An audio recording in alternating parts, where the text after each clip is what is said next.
They are not rare because they shine brighter, or feel deeper, or think more beautifully. They are rare because life has shaped them into something most people never had to become. INFJs grow in the quiet spaces where pain goes unspoken, where emotions must be sorted alone, where the world misunderstands their depth and still expects them to keep giving. They learn early that seeing everything, the shifts, the patterns, the motives, is a gift that feels more like a wound.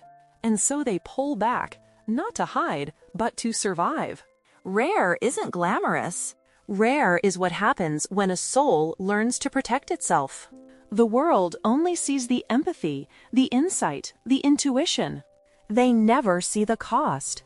They never see the childhood where the INFJ learned to read people before they learned to trust them. They don't see the years spent being the strong one, the understanding one, the one who carries the emotional weight no one else acknowledged. They don't see how often the INFJ has been overlooked, underestimated, or used, not because they were weak, but because they felt too much and said too little. Their rarity is the aftermath of every time they loved without receiving, understood without being understood, and stayed silent when the truth would have broken them. Before you scroll away, answer this one question honestly. Do you feel rare because you're unique, or because life forced you into a depth you never asked for? If you're still here, type "I know why" in the comments, so I know you stayed with this until the last line. Subscribe, because the next video reveals why INFJs mistake their wounds for personality traits, and how that changes everything. INFJs became rare because they learned to survive by observing, not expressing. They didn't grow rare through magic or mystery. They became rare because life pushed them into the shadows, where watching was safer than speaking. INFJs learned early that expressing themselves often led to misunderstanding, dismissal, or emotional punishment. So instead of revealing their inner world, they learned to study everyone else's. They became observers of tone, intention, and silence. They survived by reading a room before entering it, by understanding people before trusting them, by predicting conflict before conflict arrived. Their rarity is not an inherent trait. It is a survival strategy shaped by years of being told, directly or indirectly, that their voice was too much or not enough. While others spoke freely, the INFJ listened. While others reacted, the INFJ analyzed. While others fought to be seen, the INFJ faded into the background so they could see everything more clearly. They became the quiet child who noticed the tension adults pretended wasn't there. The teenager who felt the emotional weight of friendships long before anyone admitted something was wrong. The adult who senses dishonesty, fractures, and hidden motives without a single word spoken. They learned that expressing their truth rarely changed anything, but observing the truth in others could save them from emotional harm. With time, observation became their armor. They built entire maps of people's behavior silently, piecing together patterns others couldn't even name. They learned who was safe, who wasn't, when to stay, and when to disappear. And the more they saw, the more they realized how few people truly see it all. That's the real reason INFJs are rare, not because they're mythical or special, but because most people never had to develop that level of awareness just to feel emotionally safe in the world. Their depth comes from emotional wounds they had to navigate alone. People romanticize INFJ depth as if it's a gift they were born with, but the truth is harsher. Their depth was carved out by pain no one helped them understand. They became deep because life forced them inward long before they were ready.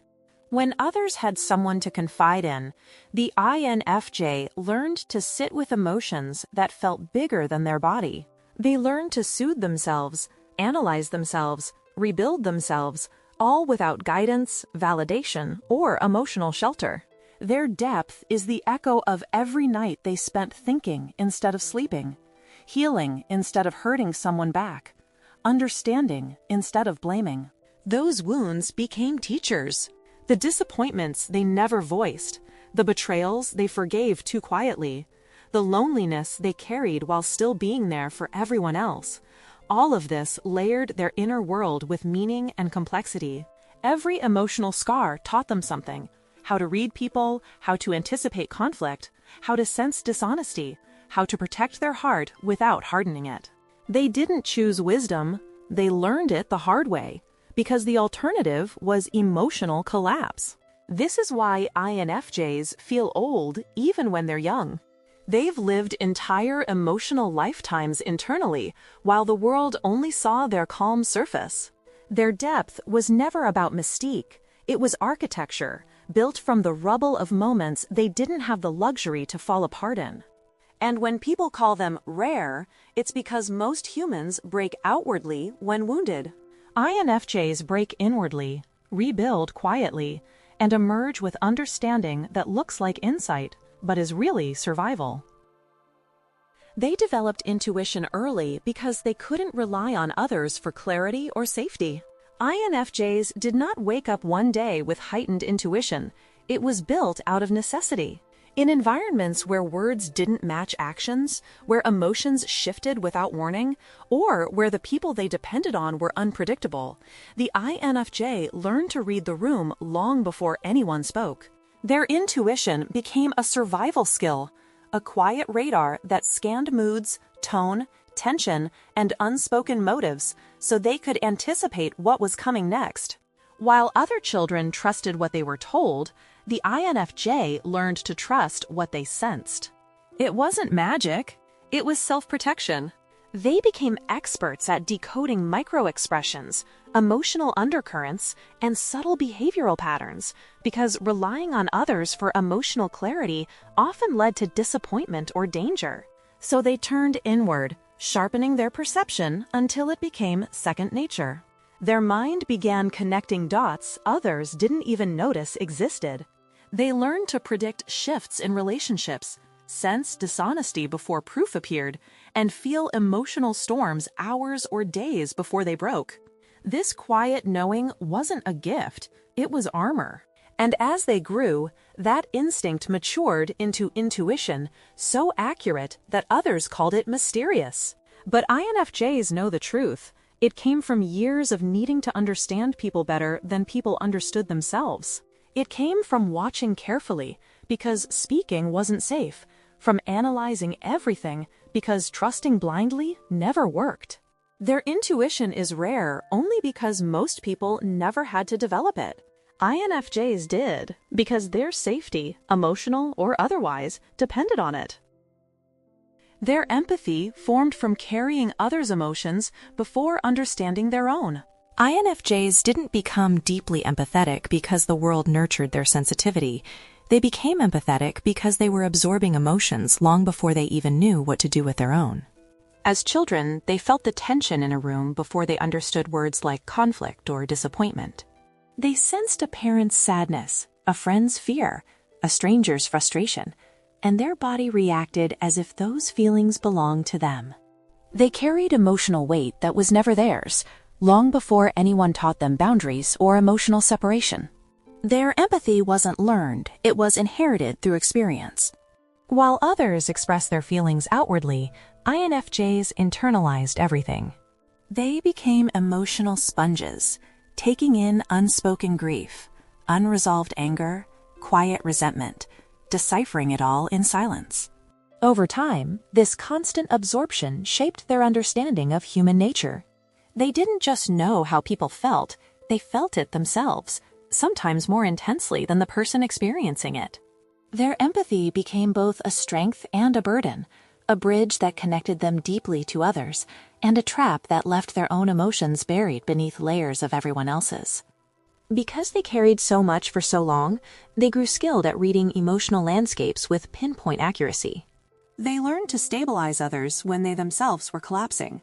They learned to comfort without being comforted. They learned to sense pain others didn't dare express. And in that process, their own feelings often became the last thing they tended to. INFJs aren't empathetic because they're angelic or pure-hearted.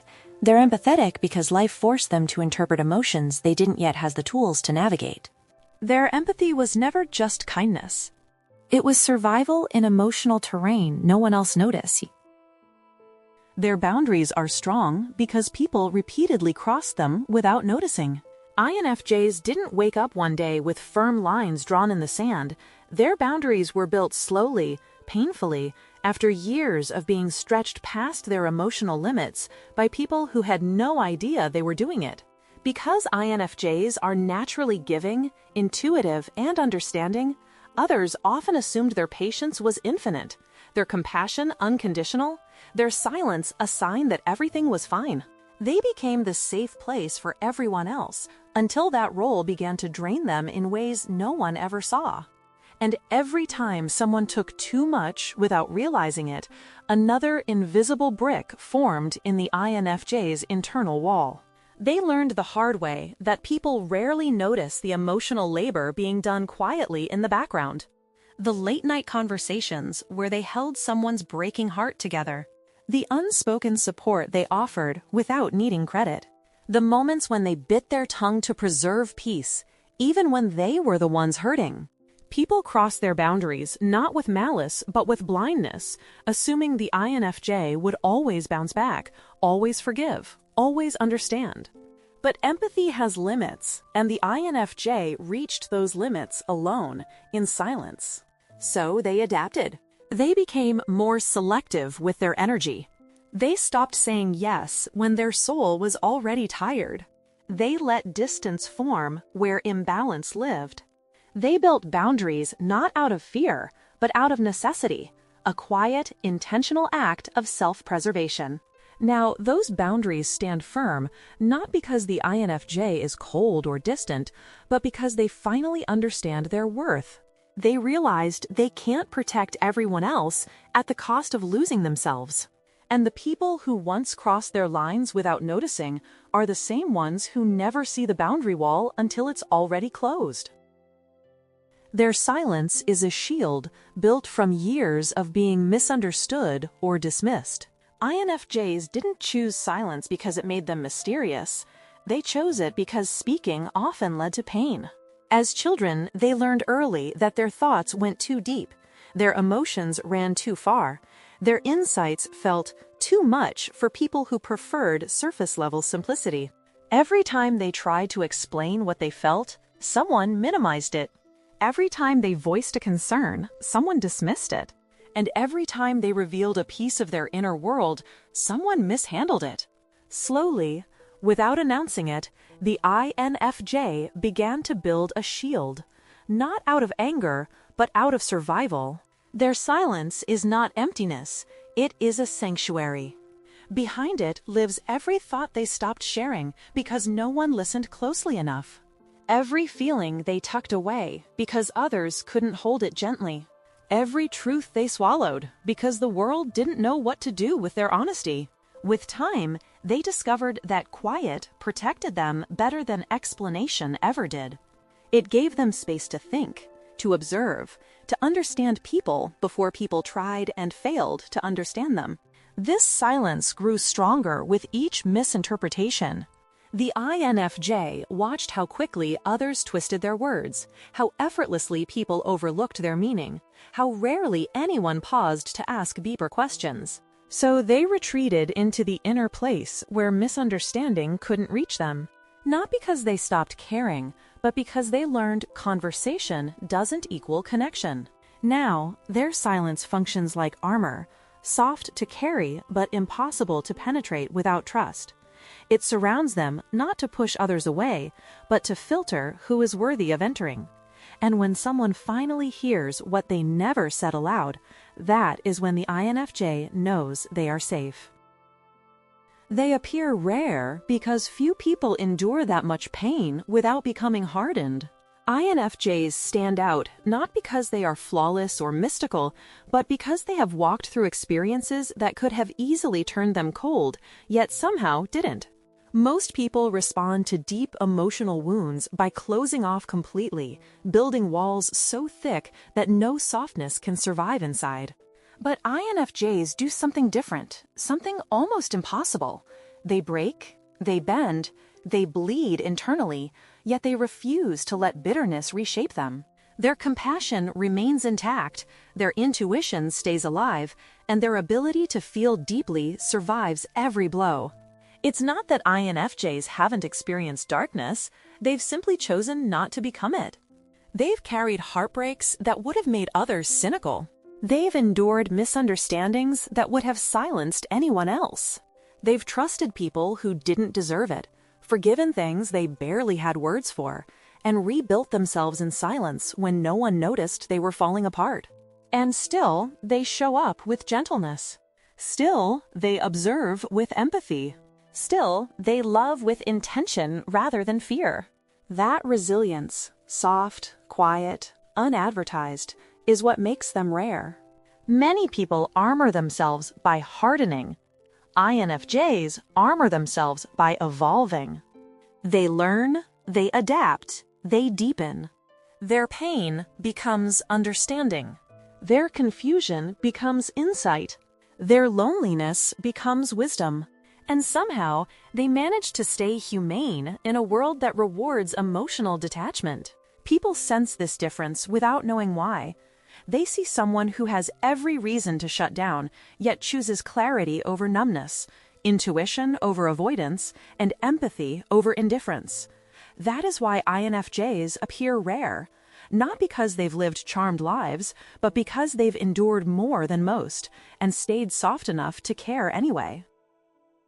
The truth is, INFJs aren't rare because they live above the world. They're rare because they've survived what should have hardened them and somehow kept their depth intact. Every insight they have, every boundary they uphold, every layer of intuition they carry was shaped by experiences they endured quietly while the world thought they were fine. Their rarity isn't a mystery. It's a bruise with a pulse. It's resilience disguised as softness. It's pain transformed into perception. And once you understand that, you begin to see why INFJs walk through life with both wisdom and wounds in the same breath. Before you go, ask yourself something honestly. Did your depth come from who you are or from what you survived? Your answer will tell you far more about yourself than any personality test ever could. If you felt this video in your chest, make sure you subscribe.